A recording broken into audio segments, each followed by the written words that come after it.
ایک نہایت بابرکت اور تاریخی مقام کی طرف روانہ ہوا۔ وہ مقام جہاں نبی کریم صلی اللہ علیہ وآلہ وسلم نے اپنے بچپن کے سفر کے دوران قیام فرمایا۔ اگر میں آپ کو اس کے اطراف میں دکھاؤں تو آپ دیکھ سکتے ہیں کہ دور دور تک کئی کلومیٹر کے فاصلے پہ آپ کو کوئی ایک درخت نظر نہیں آتا۔ صرف یہی نہیں کہ آپ کو کوئی سرسبز و شاداب درخت نظر نہیں آتا یہاں پر، مگر آپ کو کوئی خشک پیڑ بھی دکھائی نہیں دیتا۔ السلام علیکم ورحمۃ اللہ وبرکاتہ۔ علمی حلقوں میں اور تاریخ میں اس چیز پر بحث ضرور موجود ہے کہ نبی صلی اللہ علیہ وآلہ وسلم کو وہ راہب بحیرہ کس جگہ پر ملا، وہ اس درخت کے نیچے، شام میں یا کسی اور مقام پر، مگر اس چیز پر کوئی شک نہیں ہے کہ آپ صلی اللہ علیہ وآلہ وسلم نے اپنے سفر کے دوران اس درخت کے نیچے آرام فرمایا۔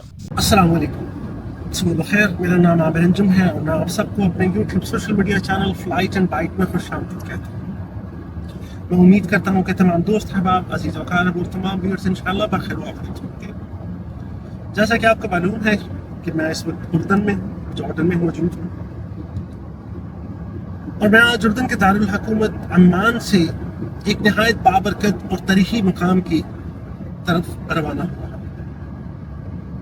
وہ مقام جہاں نبی کریم صلی اللہ علیہ وآلہ وسلم نے اپنے بچپن کے سفر کے دوران قیام فرمایا۔ جی جناب، یہ ہے شجرۃ المبارکہ یا بلیسڈ ٹری، جو 1400 سال سے آج تک اردن کے صحراؤں میں قائم ہے۔ اللہ سبحانہ و تعالیٰ کی قدرت اور نبی اکرم حضرت محمد مصطفیٰ صلی اللہ علیہ وسلم کی یاد کی ایک زندہ نشانی۔ میں اس وقت عمان شہر سے نکل رہا ہوں۔ یہ شہر خود تاریخ، تمدن اور اسلامی ورثے سے بھرپور ہے۔ عمان سے شمال مشرق کی سمت تقریباً 150 کلومیٹر کا سفر ہے۔ یہ راستہ زیادہ تر صحرا اور پتھریلے میدانوں میں سے ہو کر گزرتا ہے۔ جیسے ہی آپ عمان سے باہر نکلتے ہیں، آپ دیکھیں گے کہ آہستہ آہستہ شہر کی رونقیں ختم ہو کر قدرتی مناظر اور صحرائی وسعتیں آپ کا استقبال کرتی ہیں۔ یہ وہی راستہ ہے جہاں سے تجارتی قافلے گزرا کرتے تھے، جن میں ایک قافلہ وہ بھی تھا جس میں نبی حضرت محمد مصطفیٰ صلی اللہ علیہ وآلہ وسلم اپنے چچا ابو طالب کے ساتھ شام کی طرف جا رہے تھے۔ یہ راستہ آج بھی استعمال ہوتا ہے اردن، سعودی عرب، شام اور عراق کے مابین تجارتی سرگرمیوں کے لیے، اور بذریعہ روڈ جو آمد و رفت ہے ان ممالک میں انہی راستوں سے ہوتی ہے،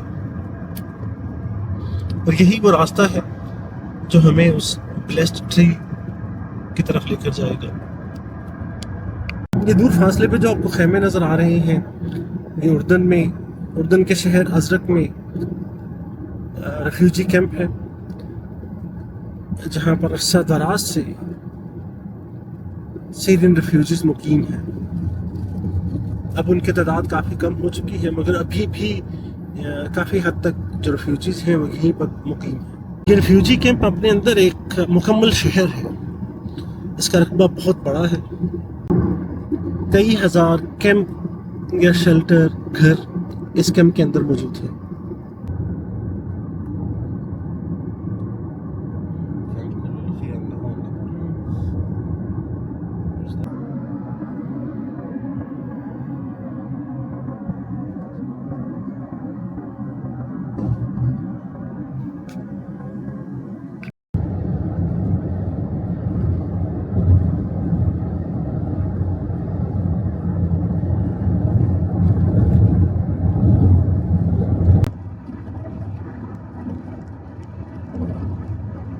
میں کوشش کرتا ہوں کہ صحابی درخت کے مقام پر پہنچنے سے پہلے، اس جگہ پر پہنچنے سے پہلے، میں اس درخت کے بارے میں جو روایات میں انفارمیشن ملتی ہے وہ اپنے ویورز کے ساتھ شیئر کروں۔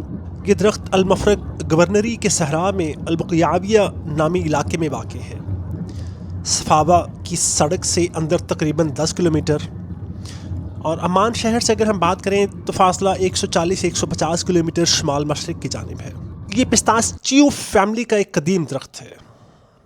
عمر کے اندازے عوامی بیانوں میں 1500 سے 1600 سال تک جاتے ہیں، مگر حیاتیاتی عمر پر عالمانہ آرا میں اختلاف پایا جاتا ہے۔ یہی وہ قدیم تجارتی راستہ تھا جو مکہ کو دمشق بصرہ سے جوڑتا تھا۔ قافلے اسی بیلٹ اسی راستے سے گزرتے، کنوؤں اور سایہ دار نقطوں پر رک کر آگے بڑھتے۔ سیرت کی قدیم کتب بتاتی ہیں کہ رسول اکرم صلی اللہ علیہ وسلم کم عمری میں اپنے چچا ابو طالب کے ساتھ بصرہ شام کے سفر پر نکلے۔ راستے میں ایک راہب سے ملاقات کا واقعہ بیان ہوا جو نبی آخر الزمان کی نشانیاں پہچان گیا۔ یہ راہب عموماً بحیرہ کے نام سے مشہور ہے۔ یہ قصہ ابن اسحاق متوفی 150 ہجری کی روایت کے راستے سے نقل ہوا، اور بعد کے مورخین اور سیرت نگاروں نے بھی اسے بیان کیا، اگرچہ اسناد اور تفصیلات پر اہل تحقیق کے ہاں گفتگو موجود ہے۔ روایات کے مشہور ترین روپ میں ملاقات کا مقام بصرہ شام بتایا جاتا ہے۔ کچھ روایتی نقلوں میں تیمہ یا ام الرصاص کے علاقے کا بھی ذکر آتا ہے، یا یہ کہ سفر میں درخت کے سائے میں قیام کے دوران راہب نما عالم نے غیبی نشانیاں دیکھیں۔ اس جغرافیائی تفصیل میں مختلف اقوال ملتے ہیں، اس لیے اردن کے اس علاقے کے درخت کو بعض روایات اس سفر کا قیام نقطہ مانتی ہیں، جبکہ اصل ملاقات کی جگہ کے تعین پر آراء منقسم رہتی ہے۔ اہم بات یہ ہے کہ سیرتی بیانات تاریخ کے حافظے کا حصہ ہیں۔ صحیح حدیث کی سطح پر یہ تفصیل صراحتاً وارد نہیں، لہٰذا اسے ادب اور احتیاط سے نقل کیا جاتا ہے۔ مقصد تعظیم و تذکیر ہے، قطعیت کا دعویٰ نہیں۔ قرآن پاک ہمیں بار بار قدرت میں غور و فکر کی دعوت دیتا ہے۔ کیا وہ اونٹ کی طرف نہیں دیکھتے کہ وہ کیسے پیدا کیا گیا، اور پہاڑوں کی طرف کہ کیسے گاڑے گئے، جیسا کہ سورہ الغاشیہ میں آتا ہے۔ اللہ آسمانوں اور زمین کا نور ہے، اور پھر اس کے بعد زیتون کے درخت کی مثال سورہ نور میں آتا ہے۔ یہ آیات شجر کو بطور علامت لاتی ہیں، پناہ، رزق، روشنی اور نشانی۔ شجرہ مبارک اسی تفکر کی ایک زندہ تصویر لگتا ہے، سایہ جس میں مسافر تھمے، نشان جس سے قافلے راستہ پہچانتے تھے۔ آپ جیسے ہی مقام پر پہنچیں گے تو ایک تنہا پستہ درخت ریگستانی خاموشی میں کھڑا نظر آتا ہے۔ درخت کے تنے اور جڑوں کے گرد قدرتی پھیلاؤ اس کی طویل عمراتی خاصیت کی طرف اشارہ کرتا ہے، اگرچہ عمر کے سائنسی تعین میں اختلاف ممکن ہے۔ شجرہ مبارک کے نام سے اردنی اوقاف سیاحتی صفحات اسے اسلامی ورثہ کے مقامات میں شمار کرتے ہیں۔ مقامی بیانیے میں یہ واحد زندہ درخت کہا جاتا ہے جو اس قدیم قافلہ راہ میں آج بھی قائم ہے۔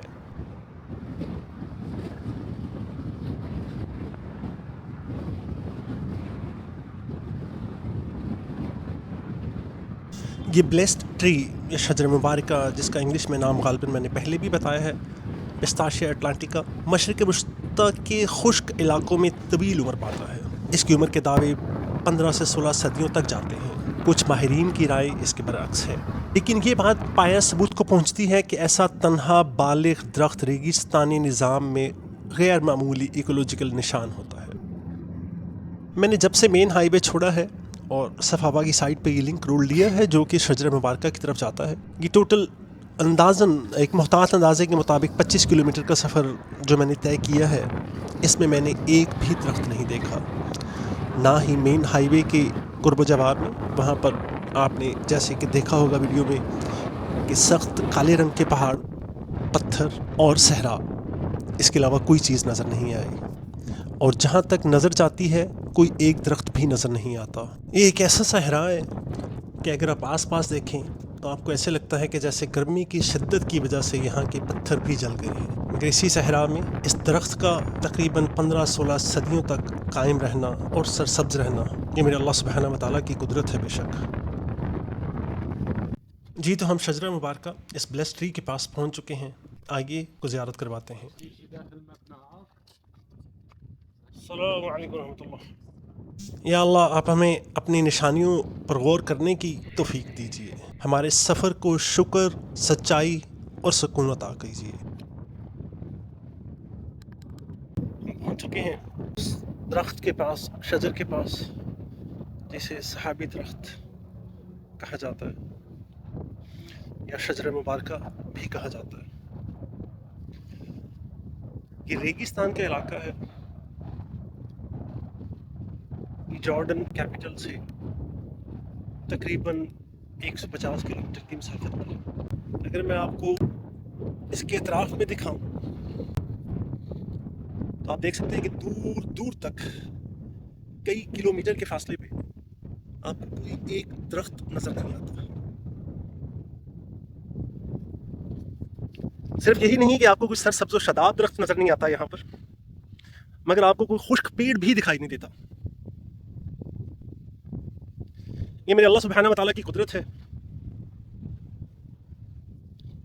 کہ اس صحرا کے اندر صرف ایک درخت ہے جو 1400 سال سے زیادہ عرصے کے بعد بھی موجود ہے.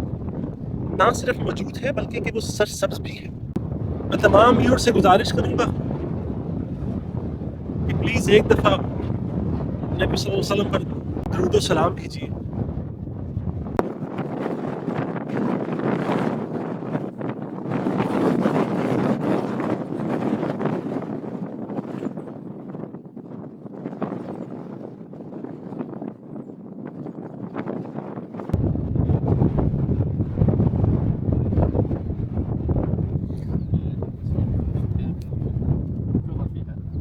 السلام علیکم ورحمۃ اللہ وبرکاتہ. علمی حلقوں میں اور تاریخ میں اس چیز پر بحث ضرور موجود ہے کہ نبی صلی اللہ علیہ وآلہ وسلم کو وہ راہب بحیرہ کس جگہ پر ملا. وہ اس درخت کے نیچے، شام میں یا کسی اور مقام پر. مگر اس چیز پر کوئی شک نہیں ہے کہ آپ صلی اللہ علیہ وآلہ وسلم نے اپنے سفر کے دوران اس درخت کے نیچے آرام فرمایا.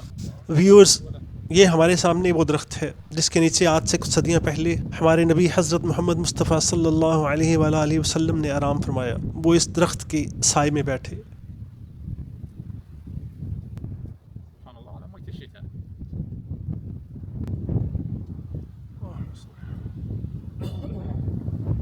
یہ سعودی عرب، عراق اور اردن کے صحرا میں پایا جانے والا اپنی نوعیت کا واحد درخت ہے. یہ جنگلہ کی باڑ کچھ سال پہلے تک اس درخت کے سائڈوں پہ نہیں لگی ہوئی تھی. یہ ریسنٹلی لگائی گئی ہے اور اس کی ریزن یہ ہے کہ اب یہاں پر بہت زیادہ لوگ آتے ہیں زیارت کے لیے، اور آبویسلی کچھ لوگ ایسے بھی ہیں جو اس مبارک درخت کی کچھ شاخیں، کچھ ٹہنیاں، کچھ پتے توڑ کے اپنے ساتھ لے کے جاتے ہیں. تو درخت کی حفاظت کے پیش نظر انتظامیہ نے، گورنمنٹ آف اردن نے اب اس کی سائڈوں پہ جو ہے وہ باڑ لگا دی ہے. یہ واحد درخت ہے ان 3 ممالک کے صحرا میں پایا جانے والا، جن کا صحرا بہت بڑا ہے. اس کے ساتھ کا دوسرا کوئی درخت ان صحراؤں میں نہیں پایا جاتا. یہ اللہ سبحانہ و تعالیٰ کی شان ہے.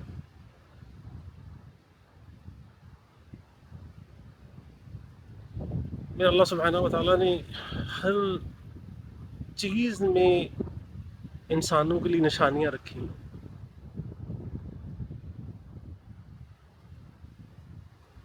اور لاکھوں کروڑوں اربوں نشانیوں کی طرح یہ بھی ایک نشانی ہے ان کے لیے جو ہدایت پانا چاہتے ہیں. اللہ پاک سے دعا ہے کہ وہ ہم سب کو ہدایت عطا فرمائے. اللہم اہدنا فیمن ہدیت.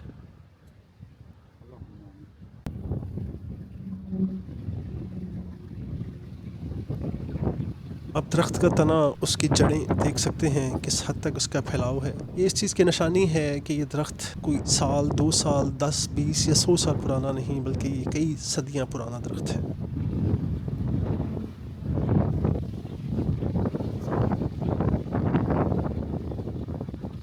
سورج اپنی پوری آب و تاب سے چمک رہا ہے، مگر پھر بھی اس جگہ پہ بالکل گرمی نہیں ہے اور سکون اور ٹھنڈی ہوا چل رہی ہے. چلے بھی کیوں نہ، کیونکہ میرے نبی صلی اللہ علیہ وآلہ وسلم اس جگہ سے گزرے، اس درخت کے سائے میں بیٹھے. تاریخ کی کتابیں ان واقعات سے بھری ہوئی ہیں. کہنے کو تو آپ دنوں تک اس موضوع پہ بات کر سکتے ہیں، مگر غالباً میرے پاس اس وقت الفاظ کی کچھ کمی ہے. درخت کے نیچے جا کے ویڈیو بنانے کی اجازت نہیں ہے. ویڈیو کے علاوہ انہوں نے مجھے اندر جانے کی اجازت دی. میں بھی اپنے نبی حضرت محمد مصطفیٰ صلی اللہ علیہ وآلہ وسلم کی ذات پر درود و سلام بھیجتا ہوں، اور آپ سے بھی گزارش کرتا ہوں کہ آپ بھی اس درخت کو دیکھیے، شجرہ مبارک کو دیکھیے، زیارت کیجیے اور نبی صلی اللہ علیہ وآلہ وسلم کی ذات پر درود و سلام بھیجیے. اس جگہ پہ آنا، اس درخت کے سائے میں کھڑے ہونا کسی شرف سے کم نہیں. میں اللہ سبحانہ و تعالیٰ کا لاکھوں کروڑوں اربوں دفعہ شکر ادا کرتا ہوں کہ اس نے مجھ جیسے گناہ گار بندے کو اتنی مبارک زیارتیں کروائیں. کہنے کو تو یہ صرف ایک درخت ہے، یہاں پر دیکھنے والی چیزیں نہیں ہیں،